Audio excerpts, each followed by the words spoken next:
We're going to explore the mission of Jesus Christ, where it begins, what it is all about, what is all about the mission of Jesus Christ, and how can we become part of it through the power and guidance of the Holy Spirit. Okay, this afternoon, allow me to start with this truth. Kindly say truth. This is the truth, that our mission or our purpose doesn't start with us. It starts in God's heart. Ito po ay nagsimula sa puso ng Panginoon. You will never know how to use this tablet. Who among you have a tablet? I have this kind of tablet, and you will never know how to use this tablet properly to the maximum extent or to the full potential of it without reading first the manual. Can you say manual? Who among you are still reading the manual that you have? I don't know about you. If you have a cell phone, you must read first the manual in order to use the cell phone properly to the maximum extent and maximum potential. Because sometimes, alam niyo po, sometimes hindi niyo alam, ito palang cellphone ninyo ay may kakayanan pa na mas higit sa nalalaman ninyo. Can I hear an amen? So, it is very important to read first the manual. Same with us. We are created by God. Can I hear an amen? Tayo po ay kinreate ng Panginoon at meron pong binigay na manual ang Panginoon. What is that manual? That is the Bible. We need to go back again to the Bible. It says in Matthew 9:36-38, Jesus saw the crowds. He had compassion on them because they were harassed and helpless, like sheep without shepherd. Verse 37 says, Then he said to his disciples, The harvest is plentiful, but the workers are few. 38, last verse. Can we just read it together? 1, 2, 3, go. Ask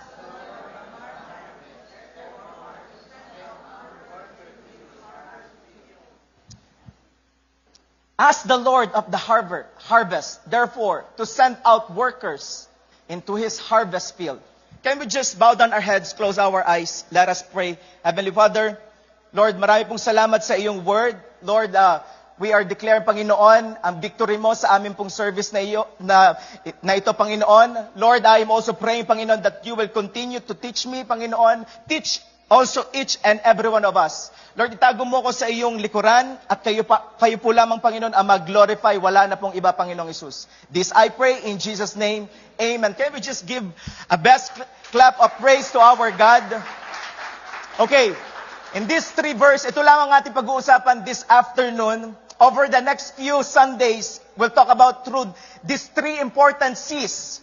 3 important na C, we need to order to be part of Jesus' mission. Because I do believe in this. Tayo po ay tinawag ng Panginoon sa isang mission. That means, kayo po ay may purpose. Each and every one of us, we have a purpose. Kindly say purpose. Alam niyo po, sabi sa Bible, Jesus said, He is the way, the truth, and the life. Maybe some of you don't know the way. Hindi mo alam kung saan ka pupunta. You don't have any purpose in your life. But I want to tell you something. Once you give your life to Jesus, well, magkakaroon ng purpose ang buhay mo. He is the way, He is the truth, and He is the life. So, hindi lang purpose ang ibibigay niya sa iyo, bibigyan at malalaman mo ang katotohanan, and after that, well, magkakaroon ka ng matinding buhay. Kindly say buhay. Marami po kasing tao buhay, pero ang totoo, patay. They are like living zombie. Nakakita na ba kayo ng zombie? Akala mo gising tulog pala. Ay, wala nandito. Amen. Wala po nun dito. Ang title po ng share ko sa inyo is Compassion. Compassion, the heartbeat of the mission. Compassion, the heartbeat of the mission. But before anything else, I would like you to give a little background of this text that we read. Okay, right before this, Jesus had been very busy. I do believe in this. Lahat po tayo, nakakaranas tayo. We are very busy. Like Jesus. Napaka-busy po niya this time. Dito sa verse na binasa po natin, And he was going from town to town, iba't ibang town ang kanyang pinuntahan. He was teaching, he was healing sick people, he even raised a little girl back to life, and he gave sight to a blind man. He helped a man who couldn't speak. Meron ba ditong nangangailangan ng miracle? Who among you wants miracle? Well, you need Jesus Christ. And this time, si Jesus po, gumagawa siya ng sunod na miracle. He's very busy. And I do believe in this. Kapag ka sobrang busy mo, ikaw ay napapagod din. Tama ba? Ewan ko sa inyo. Pero ako po, napapagod din. Mukha bang pagod yung katabi mo? Hindi naman. Puyat lang. And imagine that. Jesus was tired. Jesus was really tired, the kind of tired we all feel after a long, long day. Ang haba ng araw ko, Pastor, especially right now, this summer, ang haba po ng araw natin, ang dami po pwede natin gawin from 4 a.m. may araw na until 11 p.m. may araw na. Ang dami mong ginagawa, you are very busy, at may dumadating ang time talagang pagod na pagod ka na. Like Jesus, ano po? And it's right there. While he is tired, Jesus look up and he sees a big crowd. Can you say big crowd? Nakakita po si Jesus Christ ng malaking or maraming mga tao. Big crowd of people. Not a neat line, not people waiting politely. A crowd, messy, needy, probably loud and overwhelming. And maybe, katulad ng crowd na meron tayo ngayon, you are needy. You came here, you need something. You need miracle, you need healing from the Lord. And in this moment, Jesus was looking to the people. Hindi si Jesus na mahinga, kundi tinignan niya ang mga tao. Tignan mo nga ang katabi mo ngayong hapon na ito.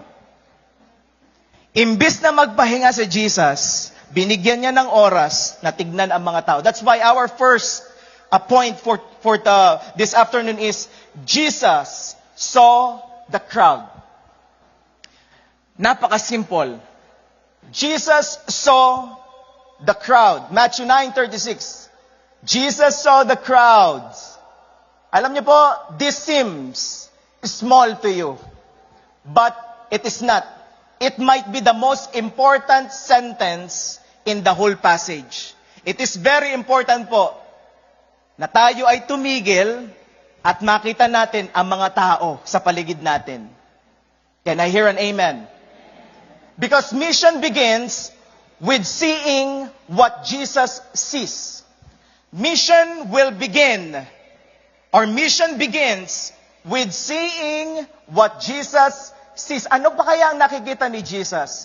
If you are Jesus, ano kaya ang nakikita niya ngayon? Kung kasama mo si Jesus, ano kaya ang nakikita niya sa paligid natin ngayon? That's why it's very important, Lord, give me a heart and the eyes. Yung nakikita mo, Panginoon, gusto kong makita ang nakikita mo sa sitwasyon kong ito. Gusto kong makita, Panginoon, yung gusto mong ipakita sa akin ngayon pong oras na ito. Before we speak, before we serve, before we share the gospel, before we do something for the Lord, it's very important to learn to see what Jesus sees. Are you still here? Alam niyo po, Jesus did not start with a plan for reaching the crowd. Hindi si Jesus nag-start agad na, okay, let's have a plan to reaching the crowd. No. He started by actually looking at them. At alam niyo po, tinitignan ko po ang bawat isa sa inyo. Most of you right now, you are puyat, pagod. Ang iba sa inyo, excited naman. Ang iba sa inyo, refreshed. Yung iba, mare-refresh pa lang. Yung iba ay discouraged, but I pray pagkalabas natin, tayo ay discouraged. You came here like a pasas, but pagkalabas mo, ikaw ay ubas. Amen? Nandiyan pa ba kayo? Sabi mo sa katabi mo, mukha kang ubas. Pero wag mong kakagatin.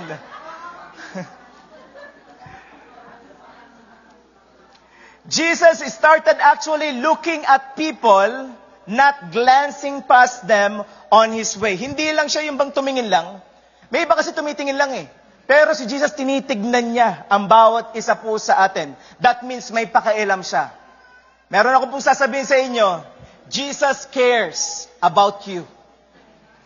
Hindi siya para lagpasan ka lang, kundi titigilan ka niya. At yun po ang aking pinagpe-pray.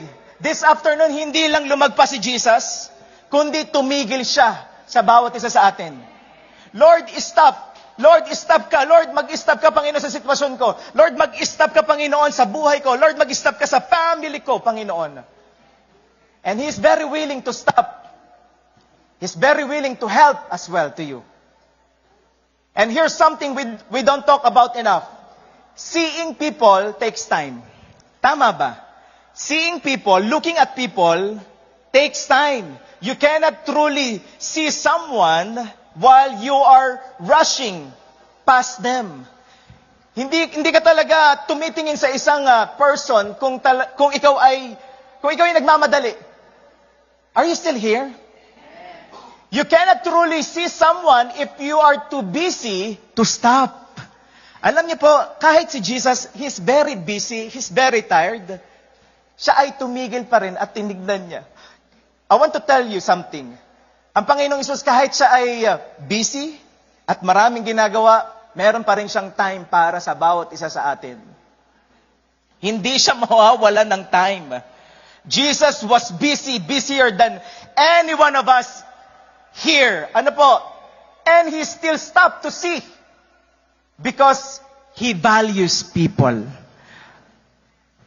May halaga po kasi ang bawat isa sa atin. He values people. Kaya kapag tumigil ang Panginoon, that means may halaga ka. At gustong ipasabi ng Panginoon sa inyo, may halaga ka sa Kanya. Amen? One of the greatest struggles today is that we are too busy, we are too distracted, that we are no longer to see people around us. Tama ba? We don't even notice others. Parang okay, we are very busy. Here's the honest question for all of us. Do we see people or do we simply pass them by? Do we see people or do we simply pass them? Wala akong pakialam. Bahala siya sa buhay niya. I want you to think about this a whole week na darating. Think about your children. Think about your spouse, your co-workers. But let's start inside our house, inside our home. Have you ever wondered what's actually going on your children's lives? Sa iyong spouse, alam mo ba talaga kung anong nangyayari sa buhay ng spouse mo? Nakakamusta mo pa ba ang mga anak mo until now? Nakakamusta mo pa ba? Or baka naman, punta na lang sa bahay at tutulog na lang uli. Alam niyo po, it's very important, especially to all of us, kasama-sama po tayong kumakain. Sabay-sabay po tayong kumakain. Sino po dito sabay-sabay pa rin silang kumakain? Amen? Nagkakaroon ng matinding communication, nagkakaroon ng matinding connection kapag po sabay-sabay tayo kumakain. At sino po dito, sila ay excited laging kumain. Amen. Halata naman. Ano po? Amen. That's why love must be spelled T-I-M-E. You spell love by making time for people. You spell love by making time for people. You don't just say, oh, I love you, I care for you, I value you, but you don't have time for them. Are you still here? Ouch! Tamaan po, wag magalit. Lahat po tayo tinamaan, even me. It's easy to overlook people because they've become part of our daily routine. Kapag ka naging familiar na, yung bang wala lang, parang dadaanan mo na lang. It's easy to overlook people because they become part of your daily routine. We see their faces every day, but we no longer truly notice them. Hindi na natin nanonotice yung mga taong nasa paligid natin, mga katrabaho natin. Hindi na natin nakakamusta. Wala na tayong pakialam. But the good news is this. The same Jesus who saw the crowd is inviting us to see again with His eyes and His heart. Alam niyo po, He is inviting us. Hingi tayo ng biyaya, Lord, give me grace to see what you see. Lord, give me grace, Panginoon, to see what you see to these people. They are in need. Jesus saw the crowd not as an obstacle, but as people in need of Savior. It is very important. Dito po tayo mag-i-start. Having a compassion. Can we say compassion? Having a compassionate heart. Paano tayo magiging compassionate? By seeing the people around us. Look. Tingnan mo ang katabi mo ngayon. Nakamusta mo ba yan? Maybe magkakasama kayo magkasama lagi kayo ng iyong asawa, pero hindi mo man lang nakamusta. I'm very blessed sa akin pong wife. Pagka kami tutulog na kinakamusta niya ako, sabi niya, kamusta ka na, Daddy? And natatouch ako dahil, Lord, salamat, dahil kinakamusta ako ng asawa ko. It's very important, especially sa relationship ng mag-asawa, spouses. Lagi niyo pong kamustahin, i-check niyo po sila, kamustahin niyo. Ang anak ko po right now, dahil sa lagi kami nagkakamustahan, she's just always asking me, are you okay? Are you okay? Are you okay? Magugulat kayo kapag nakausap niyo yung anak ko, lagi sasabihin niyan, are you okay? Right now, pwede bang practicein natin ngayon? Sabihin mo nga sa katabi mo ngayon, are you okay? Check!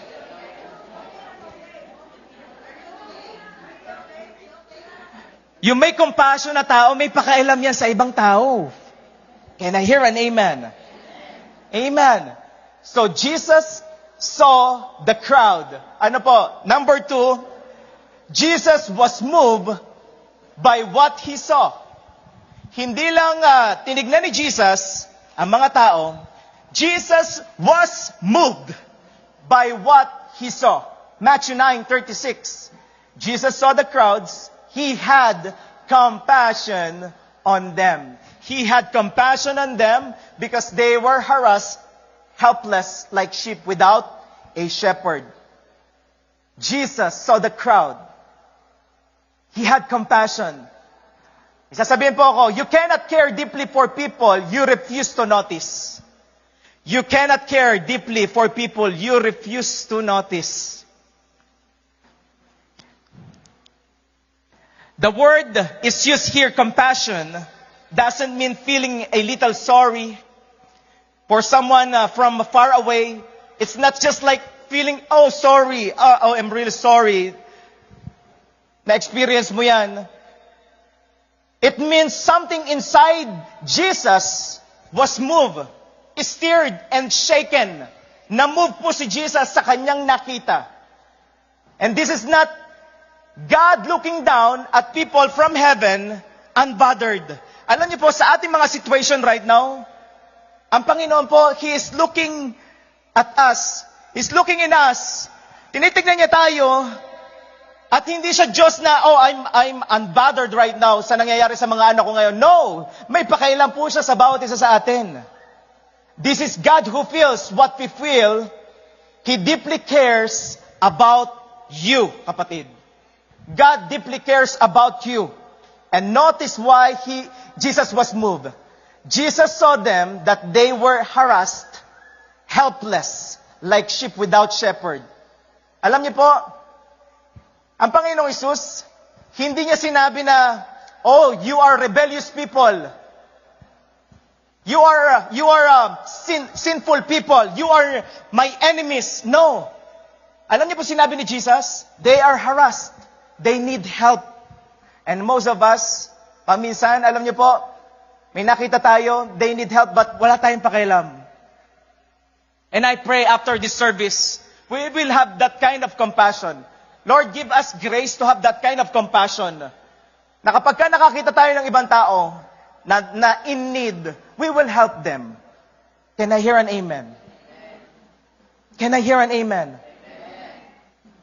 Ang sabi ni Jesus, they are sheep who have no one leading them, no one protecting them, wandering and exhausted. Alam niyo po, church, nagmamatter po ito. Especially this time. Alam niyo po kung bakit? The way you see somebody, it will reflect kung sino talaga ang Diyos mo. And who is our God? Our God is Jesus. He gave His life for each and every one of us. Kasi imposible na walang maging effect sa iyo ang ginawa ni Jesus Christ sa cross. Can I hear an amen? I want to tell you something. People are not project to fix. People are not target for us to convince. They are not obstacle to our comfort. Wag na, pastor. Masasayang ang oras ko. Wag na, pastor. Sayang naman yung budget ko. Alam niyo po, I really thank God for the lives of the life group leaders here. They are giving their time, their effort, para kumonekta sa bawat isa. Because one thing is for sure, hindi po ito kaya ng pastor nyo lang. If we're gonna work this together, mas marami tayong ma-reach out para sa kaharian ng Panginoon. Can I hear an amen? Amen ba? That's why each and every one of us, tayo po ay may assignment. What is our assignment? Have compassionate heart to other people. Preach for the lost. Amen ba? Other people need Jesus Christ.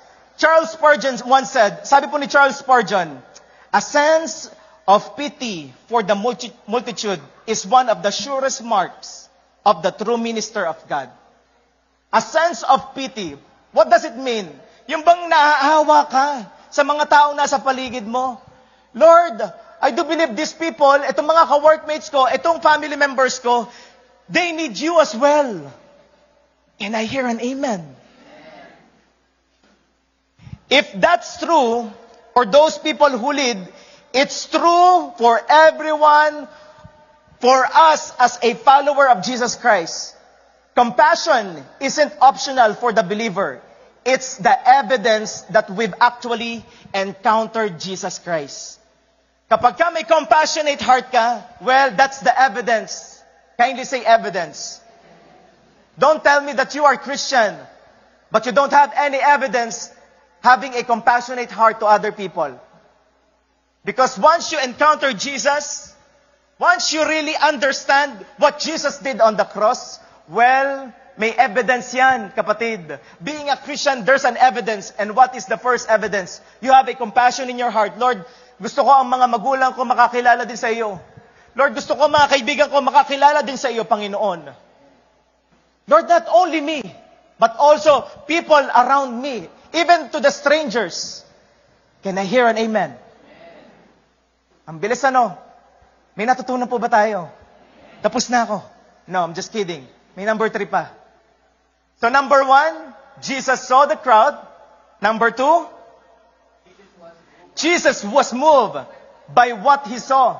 Hindi lang nakita ni Jesus, hindi lang siya tumingin, kundi may ginawa siya. Amen ba? And number 3, lastly, I don't know, but I'm praying. Lord, I'm praying. Number 3, Jesus turned compassion into a call. Kindly say call. You know what? God is calling each and every one of us right now. He is calling us. Matthew 9:37, then Jesus said to His disciples, the harvest is plentiful, but the workers are few. Alam niyo po, hindi sinabi ni Jesus na the harvest is impossible.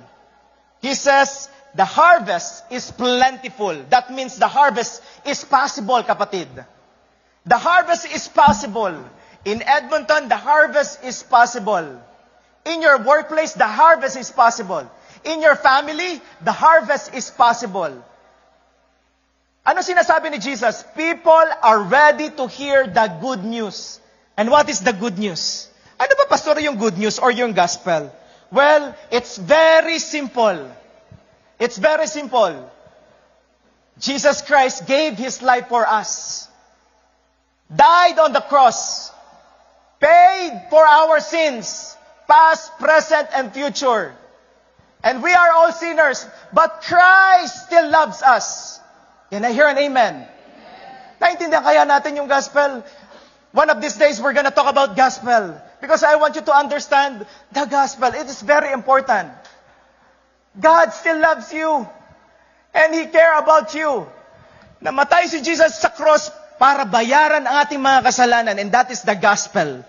Once you believe in that, well, sabi sa salita ng Panginoon, just believe and you will be saved. Just believe in Jesus Christ, what He did on the cross, and you will be saved. Hindi sinabi sa Bible na just have this kind of a religion. No. Because no religion will gonna save you. Only Jesus Christ. Can I hear an amen?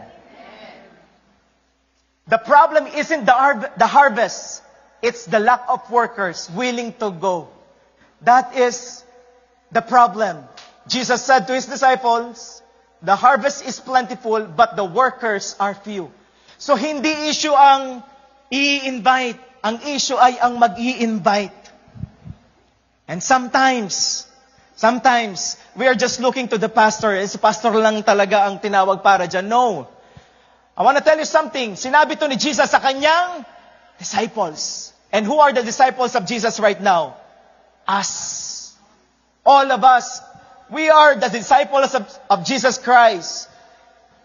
The problem is not the harvest, it's the lack of workers willing to go. Why? Because they don't know the real meaning of what they receive. Hindi nila talaga naiintindihan ang kanilang natanggap. I'm listening to what Bishop Art said yesterday sa kanyang preaching. Sabi niya doon sa Maine, hindi mo talaga ma-share ang gospel sa iba kung hindi mo to naiintindihan. And I'm praying na naiintindihan talaga natin ang gospel. That's what I am praying. If you really understand the gospel of Jesus, that you've been saved through grace, by faith, through grace, well, you can also share it to other people. Paano ko kaya ma-share si Jesus this whole week? Let's think about it. You can share Jesus by sharing your testimony as well. Actually, you are a living Bible eh.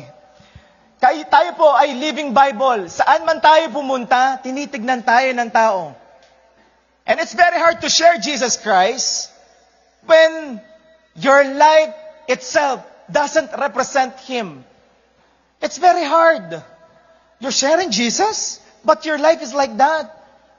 And I'm praying, Lord, help us to be changed from glory to glory. Na Ikaw, Panginoon, ang makita. It will start in our home, in our family.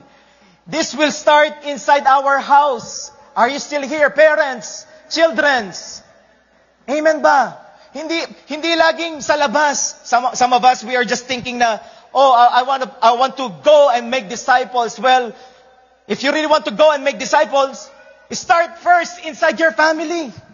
Hindi mahirap win souls and make disciple kung magi-start ka sa loob ng family mo. And how you can do that? Being an example, right example. And praying to God, Lord, help us. Help me, Panginoon, na maging example ako sa aking family, sa aking business, sa aking workplace. Are you still here? The word plentiful means abundance. Kindly say abundance. So it means there's a lot of people that need Jesus Christ. Are you still here? There are countless people who are searching and longing for Jesus. Every day we encounter people who need the love of Christ. And the mission field is not somewhere else. It is all around us. That is the mission field, kapatid. Lastly, Jesus says this to His disciples, not to the Pharisees, not to the Sadducees. Sinabi po ito ni Jesus sa kanyang mga disciples.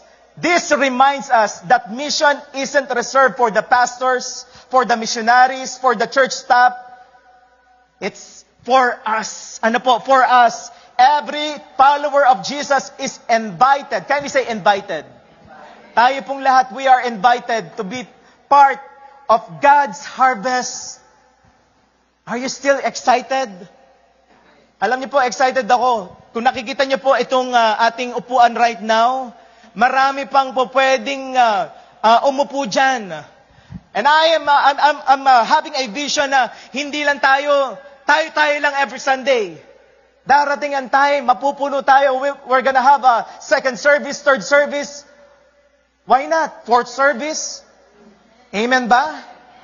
Because the harvest is plentiful. Sometimes lang, takot lang tayo mag-invite. Pero ang totoo, yung pong mga taong nasa paligid natin, they are very ready to hear the good news. Can I hear an amen? Bigla tayong tumahimik. Bago po ako magtapos, mayroon akong sasabihin sa inyo. The disciples are not only saved by Christ, they are also sent by Christ. Disciples are not only saved by Christ, they are also sent by Christ to carry out His mission.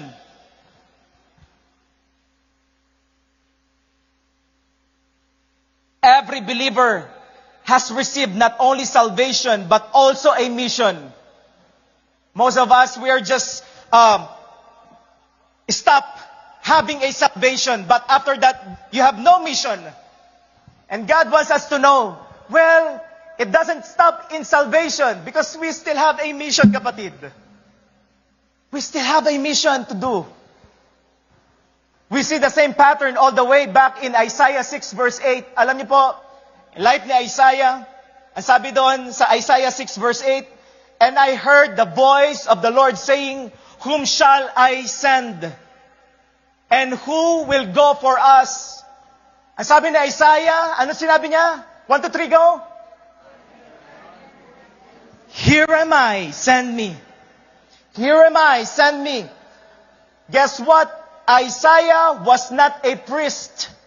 He wasn't chosen, but because of a title. He simply responded to a call the moment he encountered God. He responded to a call because God is calling him, and God is calling each and every one of us. God is calling you, kapatid. So the question is not, am I qualified? Kasi si Isaiah, hindi naman siya pastor eh. Pero nagsabi siya, Lord, here I am. Send me. Si Isaiah, wala naman siyang title eh. Hindi naman siya church staff, actually.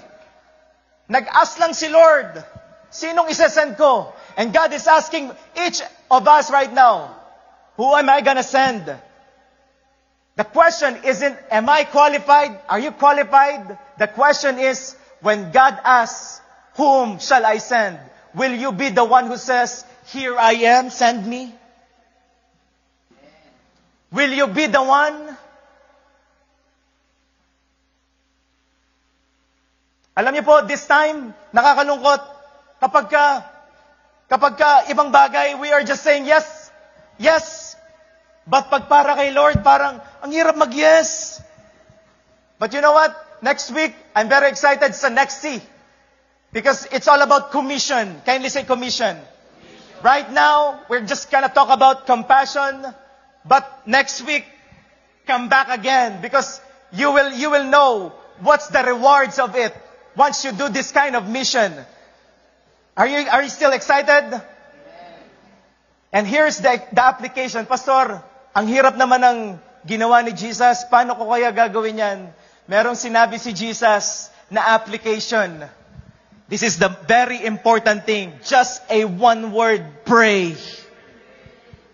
Pray. This is our application this whole week. Pray. Actually, not only whole week, but all of our week, all of our days. We need to pray. Kindly say pray.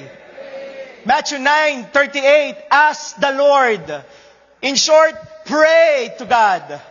Ask the Lord of the harvest, therefore, to send out workers into His harvest field. Pray, pray, pray. Because mission starts on our knees before it starts on our feet. Mission starts on our knees. We need to pray. Hindi agad didiretso ka, hindi agad gagawa ka ng isang bagay. You need to pray. And I'm very blessed sa mga youth po natin. They are praying before they have their own event. They are praying. They're asking, Lord, guide us, Panginoon. Lord, continue to pray. Lord, we're praying for the people na pupunta po dito every event namin. They are praying for that.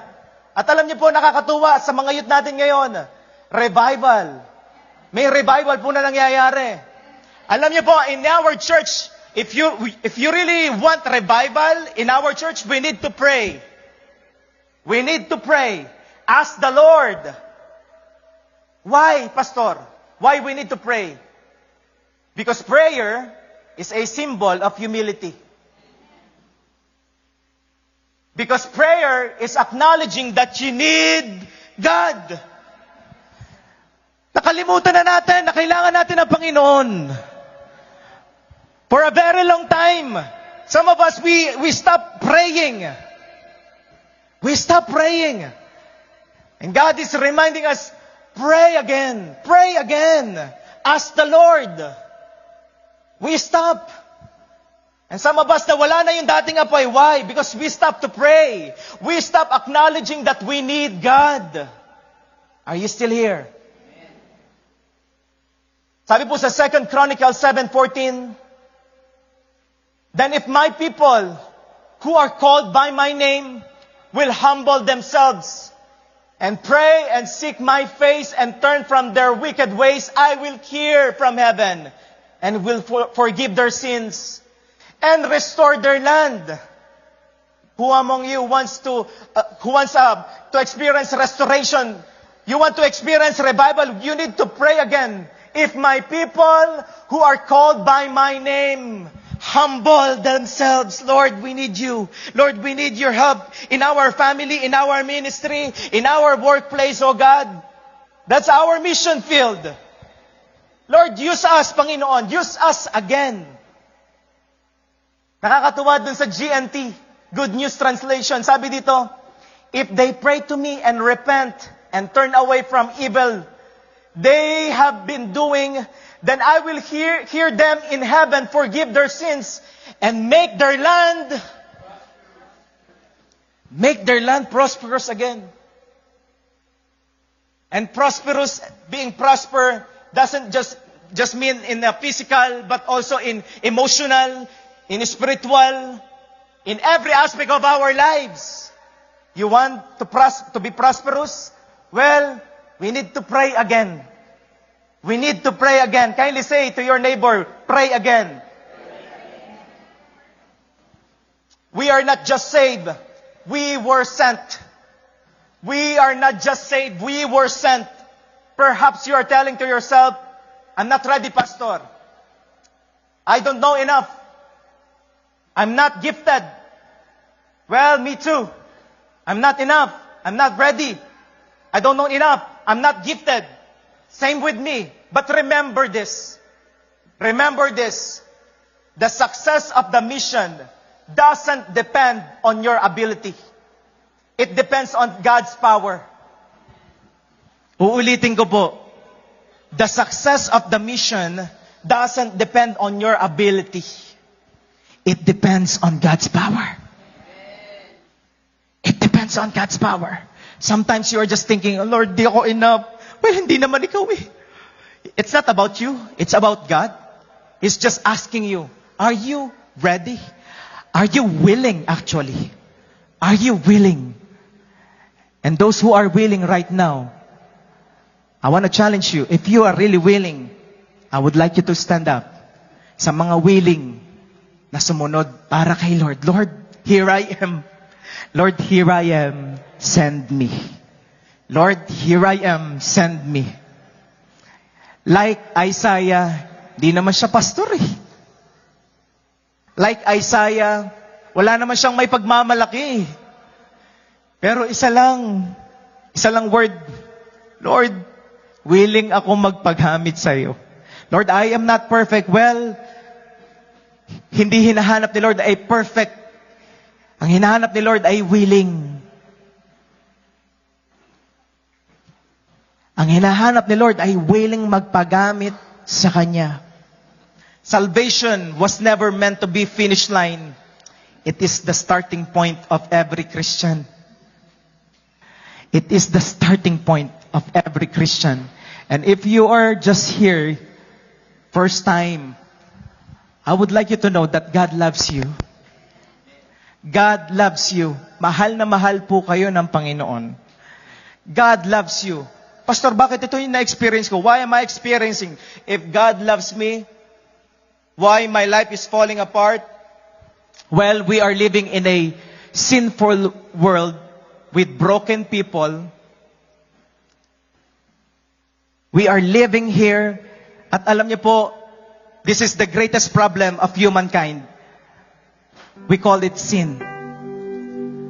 Every one of us, according to the Bible, Romans 3:23, we all fall short of God's glorious standard.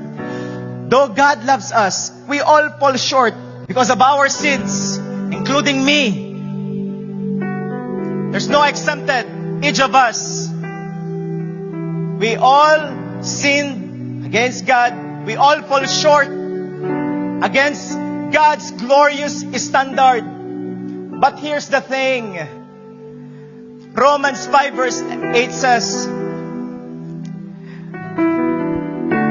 God demonstrated His own love for us. While we were still sinners, Christ died for us. Christ paid the penalty of our sin for us.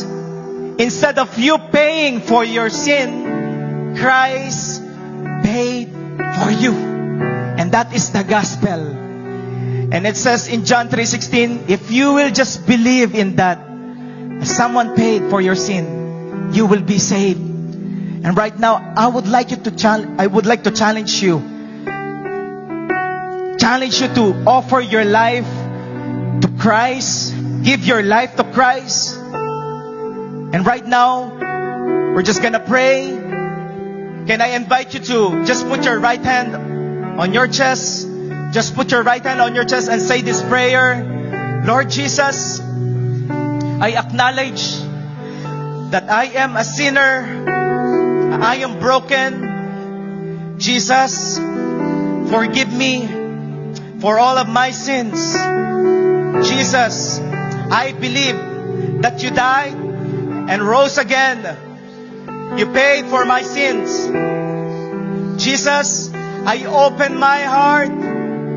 I accept you as my Lord and personal Savior of my life. And today, I decided to follow you. Help me to live for your glory. Help me to know you more. Jesus, I surrender my life to you. In Jesus' name. Amen. Can we just give the best clap of praise to our God? Oh, Father God, Lord, we thank you for the compassion, Panginoon, na ipinakita mo sa Bible. Lord, you are the best example. You are the best example. And right now, Panginoon, each of us, Lord, we receive that kind of compassion. Lord, I am praying, Panginoon, that you will empower each and every person right now in this place. Maging, Lord, sa mga nasa online na nakikinig, Lord, continue to empower them, Panginoon. Anoint their hands, anoint their lips, Panginoon, as we do this mission, O God. Lord, di po namin kayang gawin ito without your presence, without your guidance, without your help. Lord, we thank you, Panginoon, because you said in your word, we need to pray. We need to pray. Right now, kapatid, God is giving you the person. Alam ko, may binibigay ang Diyos sa iyo ng mga tao na kailangan mong ipanalangin this whole week. Pray for them. Reach out to them. Kamustahin natin sila. Reach out to them. This is our mission. Salvation is not the end. We still have a mission. We still have a mission. Lord, in your hands, Panginoon, I lift up to you each and every one of us. Salamat, Panginoon. Hindi ka patapos. Lord, we're praying right now for our families. We're praying right now for our co-workers, for our friends, oh God, that they will also encounter you, Jesus Christ. Lord, we're praying for this city of Edmonton. Can you just open your mouth and just pray whilst we're singing this song? We're just gonna pray right now. If ang Diyos ay meron nga binibigay sa iyo na ipanalangin mo, kapatid. Pray for it. Pray. We're gonna pray right now. Come on. Just pray. Yes, Lord. May binibigay si Lord ng mga tao. May pinapakita siya sa bawat isa sa inyo. More, Lord.